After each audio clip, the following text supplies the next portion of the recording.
Middle east में महाराष्ट्र से भी छोटे एरिया में बसा एक देश जिनकी हिस्ट्री हजारों साल पुरानी है। ये एक ऐसी कम्युनिटी है जिसको सदियों से हर जगह से भगाया और मारा गया है और जिनका ख्याल भी लोगों को वर्ल्ड वॉर 2 के बाद ही आया है, जब हिटलर ने मिलियंस में इनकी पॉपुलेशन कम कर दी थी। एक ऐसी कम्युनिटी जिसका बस एक देश है और उस देश के लोग कुछ भी कर सकते हैं अपने लोगों और अपनी आइडेंटिटी को बचाने के लिए। तो दोस्तों, हम बात कर रहे हैं इजराइल के बारे में। रिसेंटली 5 अप्रैल 2023 को जेरूसलम में इजराइल पुलिस एंड पैलेस्टीनियंस के बीच क्लैशेस हुए, जिसमें 400 से भी ज्यादा लोगों को अरेस्ट किया गया और 6 अप्रैल 2023 को लेबनान द्वारा कई रॉकेट्स इजराइल पर फायर किए गए, जिसमें कई इजराइल के लोग तो मारे भी गए। इस तरह का कॉन्फ्लिक्ट हमारे लिए तो एक बहुत ही एक्सट्रीम कंडीशन की पहचान है, पर यहाँ के लोगों के लिए ये जीवन भर की कहानी है। पर आखिर ये हुआ कैसे ये चीजें यहाँ तक पहुँच गई और इस कॉन्फ्लिक्ट का रीजन क्या है, आइए शुरुआत से समझते हैं। इजराइल एंड पैलेस्टीन की हिस्ट्री जितनी कॉम्प्लिकेटेड है, उससे भी कहीं ज्यादा बिखरी हुई है इनकी ज्योग्राफी। इजराइल की ओवरऑल बाउंड्री के अंदर 2 मेजर पार्ट्स हैं,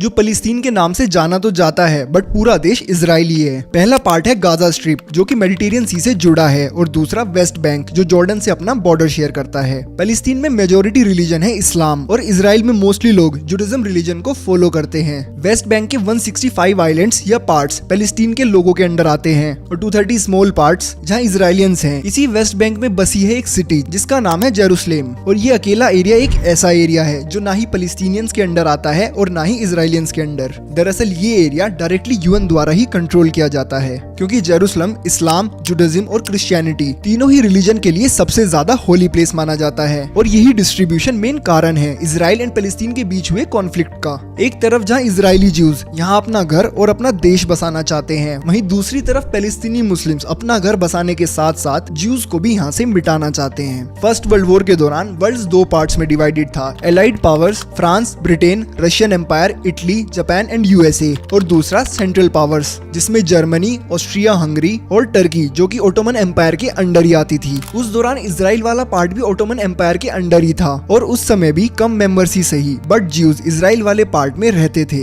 वर्ल्ड वॉर 1 के दौरान ब्रिटेन ने सारी ज्यूज कम्युनिटी को बेलफोर डिक्लेरेशन 1917 द्वारा प्रॉमिस किया कि अगर वो ब्रिटेन का साथ देंगे तो वर्ल्ड वॉर खत्म होने के बाद वो सभी ज्यूज को इजराइल में जगह देके एक न्यू कंट्री बनाने का मौका देंगे। वर्ल्ड वॉर 1 में एलाइड की जीत के बाद ब्रिटेन ने पैलेस्टीन अपने अंडर ले लिया। 1937 तक ब्रिटेन इस एरिया को कंट्रोल करती रही और दुनिया भर से millions of Jews population Palestine में माइग्रेट करने लगे। पर पैलेस्टीन में रह रहे अरब कम्युनिटी के लोगों को ये बात बिल्कुल भी पसंद नहीं आई और इसी दौरान पैलेस्टीन में प्रोटेस्ट शुरू होने लगे और दोनों ही रिलीजन के लोग एक दूसरे के खिलाफ हो गए। 1939 में शुरू हुए वर्ल्ड वॉर 2 एंड हिटलर द्वारा किए गए ज्यूज होलोकास्ट की वजह से और भी ज्यादा ज्यूज अपना घर छोड़कर भागने लगे और पैलेस्टीन में आने लग गए, जिसकी वजह से पैलेस्टीन में ज्यूज पॉपुलेशन और भी ज्यादा बढ़ गई और इस सब की वजह से अरब्स एंड ज्यूज के बीच हो रहे कॉन्फ्लिक्ट और भी ज्यादा बढ़ने लगे। 1947 में जब ब्रिटेन ने अपनी सारी कॉलोनीज को आजाद किया तो उसमें पैलेस्टीन भी था और अब पैलेस्टीन एंड उसमें हो रहे कॉन्फ्लिक्ट्स का भार यूएन को सौंप दिया गया। फिर 1948 में यूएन ने पैलेस्टीन को ज्यूज एंड अरब्स के लिए 2 पार्ट्स में डिवाइड कर दिया। एक बना इजराइल फॉर ज्यूज और दूसरा पार्ट 3 छोटे छोटे हिस्सों में बटा, जिसे पैलेस्टीन के नाम से जाना जाने लगा। वेस्ट बैंक को मेनली जॉर्डन ही कंट्रोल करती थी, क्योंकि इस डिवीजन से पहले भी वहाँ जॉर्डन की ही इस्लामिक पॉपुलेशन रहती थी, और 4th पार्ट था जेरूसलम, जो यूएन ने अपने ही कंट्रोल में रखा।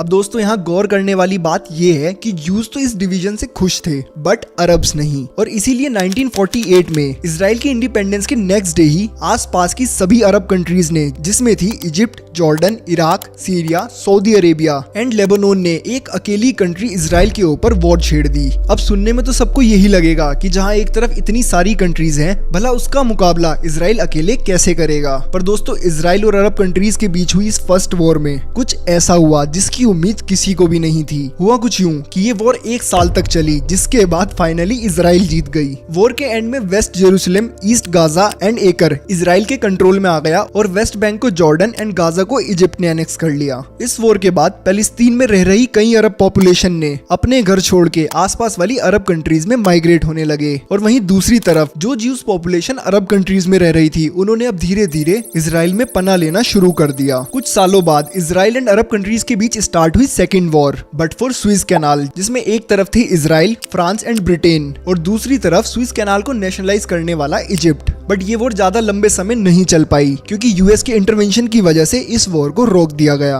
और इसके बाद स्टार्ट हुई third Arab Israeli war in 1967, जिसमें एक तरफ Egypt, Jordan, Syria, Iraq, Kuwait और सऊदी अरेबिया थे और दूसरी तरफ था एक अकेला इजराइल, जिसपे अचानक से सभी अरब कंट्रीज ने मिलकर हमला कर दिया। दोस्तों, इजराइल को खत्म करने के लिए इस बार इन सभी अरब कंट्रीज ने जॉर्डन में अपना मिलिट्री बेस बनाया, पर इससे पहले ये सभी कंट्रीज इजराइल पर अटैक करती, इजराइल ने 5 जून 1967 को अरब कंट्रीज द्वारा जॉर्डन में बनाए गए मिलिट्री बेस पर मौजूद 4000 से भी ज्यादा फाइटर जेट्स को जमीन पर ही डिस्ट्रॉय कर दिया। एंड गेस व्हाट, ये वॉर इजराइल ने 6 दिन में ही जीत ली। इस वॉर के एंड में इजराइल ने जॉर्डन से पूरा वेस्ट बैंक, सीरिया से गोलन हाइट्स, इजिप्ट से गाजा स्ट्रिप और साइनाई पेनिनसुला को जीत लिया। 1973 में एक बार फिर अपनी खोई हुई टेरिटरी को पाने के लिए इजिप्ट एंड सीरिया ने ज्यूज के होली फेस्टिवल योम किपुर के दिन ही उन पे सरप्राइज अटैक कर दिया। इस वॉर के दौरान ही कोल्ड वॉर भी चल रही थी और सोवियत यूनियन ने इजिप्ट और सीरिया का साथ दिया और दूसरी तरफ इजराइल का साथ दिया यूएसए ने। और इस बार इजराइल ने यूएसए की मदद से अपनी टेरिटरी पहले से भी ज्यादा एक्सपेंड कर ली।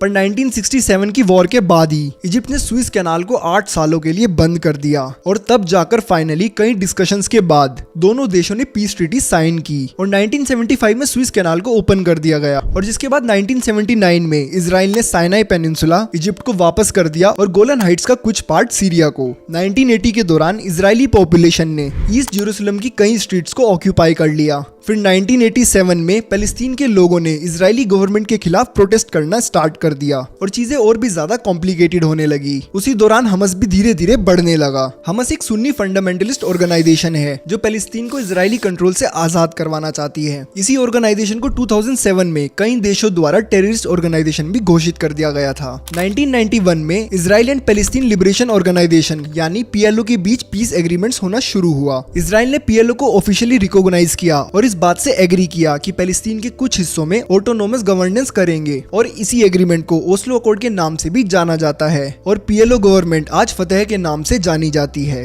1995 में दोनों ही पार्टीज के बीच एक और एग्रीमेंट हुआ जिससे गाजा स्ट्रिप और वेस्ट बैंक के कुछ हिस्सों को पीएलओ के सेल्फ गवर्नमेंट को हैंडओवर कर दिया गया। 1996 में पैलेस्टीनियन लेजिस्लेटिव काउंसिल का पहला इलेक्शन हुआ और पीएलओ के हेड यासिर अराफत को प्रेसिडेंट चुना गया। वैसे तो वेस्ट बैंक ऑफिशियली इजराइल के अंडर ही था पर वहाँ इजराइल एंड फतह गवर्नमेंट साथ मिलकर रूल करती थी। 2000 में एक बार फिर पैलेस्टीन पॉपुलेशन ने प्रोटेस्ट करना स्टार्ट कर दिया और लार्ज नंबर्स में इजराइल में सुसाइड बॉम्बिंग होने लग गई। 2002 में बात इस हद तक बढ़ गई कि इजराइल को अपने लोगों को प्रोटेक्ट करने के लिए ही अपनी टेरिटरी के अराउंड वॉल्स बनाने की जरूरत पड़ गई। पर इसी दौरान उन्होंने वेस्ट बैंक के कुछ एरिया को क्रॉस कर दिया और जिसकी वजह से परेशानी और बढ़ गई। 2006 में हमस ने गाजा स्ट्रिप में पॉपुलैरिटी जीतने के बाद अपनी गवर्नमेंट बना ली और 2007 से ही उन्होंने टाइम टू टाइम इजराइल में मिसाइल अटैक करना स्टार्ट कर दिया। तभी इन्हें एक टेररिस्ट ऑर्गेनाइजेशन घोषित कर दिया गया। 2014 में भी ऐसे ही क्लैशेस हुए और थोड़े समय बाद 2017 में डोनाल्ड ट्रंप ने जेरूसलम को इजराइल के कैपिटल के रूप में रिकॉग्नाइज किया और अमेरिकन एम्बेसी को भी तेल अवीव से जेरूसलम मूव करने की बात करी, जिससे चीजें और भी ज्यादा ट्रिकी हो गई।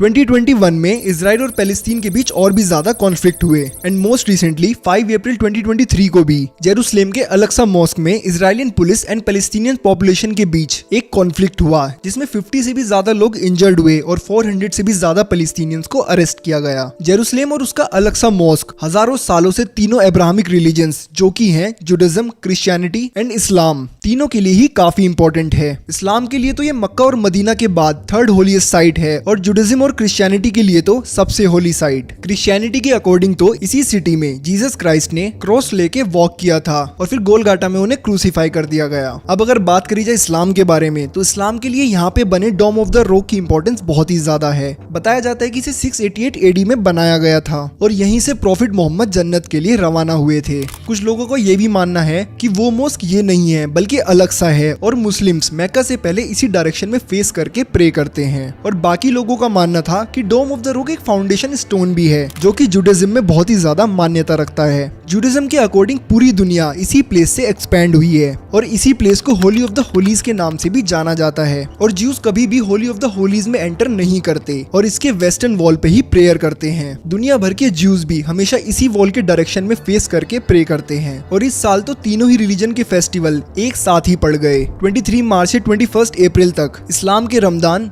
5 अप्रैल से 13 अप्रैल तक ज्यूज का पास ओवर और 9 अप्रैल को क्रिश्चियंस का ईस्टर। चलिए अब समझते हैं कि इस कॉन्फ्लिक्ट की शुरुआत हुई कैसे। तो दोस्तों हुआ कुछ ये कि फलस्तीन के लोगों को ये खबर आई कि पास ओवर की शुरुआत के लिए इजरायली ज्यूज अलग-सा मोस्क में एक गोट की बलि चढ़ाएंगे जो कि इजराइल में बैन है, और इसीलिए लार्ज अमाउंट में इस्लामिक पॉपुलेशन ने बैरिकेड्स लगा के खुद को मोस्क में बंद कर लिया। और इजरायली पुलिस का ये कहना था कि उन्हें तो ये खबर आई है कि लोगों ने मोस्क के अंदर फायरवर्क्स छुपा के रखे हैं, जिससे वो बाद में कई इजरायली साइट्स पे हमला करने वाले हैं, और इसीलिए इजरायली पुलिस ने उन्हें वहां से हटाने के लिए फोर्स का इस्तेमाल किया। इस कॉन्फ्लिक्ट के बाद बात इतनी बढ़ गई कि गाजा स्ट्रिप और साथ ही लेबनान से इजराइल के ऊपर मिसाइल्स छोड़ी गई, और अब इजराइल रिटेलिएट कर रहा है। सिचुएशन हर पल और भी ज्यादा खराब होती जा रही है, और इंटरनेशनल अथॉरिटीज पीस मेंटेन करने के लिए बातचीत में व्यस्त हैं। दोस्तों ये तो बिल्कुल सच है कि ज्यूज पॉपुलेशन को कभी भी किसी ने सपोर्ट नहीं किया। सब शुरुआत से ही ज्यूज को मिटाने में लगे हैं, और देखा जाए तो फाइनली उनका एक ही घर है और उसे बचाने के लिए वो लोग कुछ भी करने के लिए रेडी हैं। और दूसरी तरफ अरब कंट्रीज के लिए ये एक्सेप्ट कर पाना बहुत ही ज्यादा मुश्किल है कि उसके आसपास कोई दूसरा रिलीजन रहे, और खासकर ऐसा रिलीजन जो इतना स्ट्रॉन्ग है। तो दोस्तों आज की वीडियो के लिए इतना ही, और मैं उम्मीद करता हूँ कि इस वीडियो को देखने के बाद आप इजराइल एंड फलस्तीन कॉन्फ्लिक्ट को अच्छे से समझ चुके होंगे। और हाँ दोस्तों, अगर वीडियो पसंद आई हो तो वीडियो को लाइक और चैनल को सब्सक्राइब करना ना भूलें, और साथ ही अगली वीडियो आपको किस टॉपिक पर चाहिए हमें कमेंट सेक्शन में कमेंट करके जरूर बताइएगा।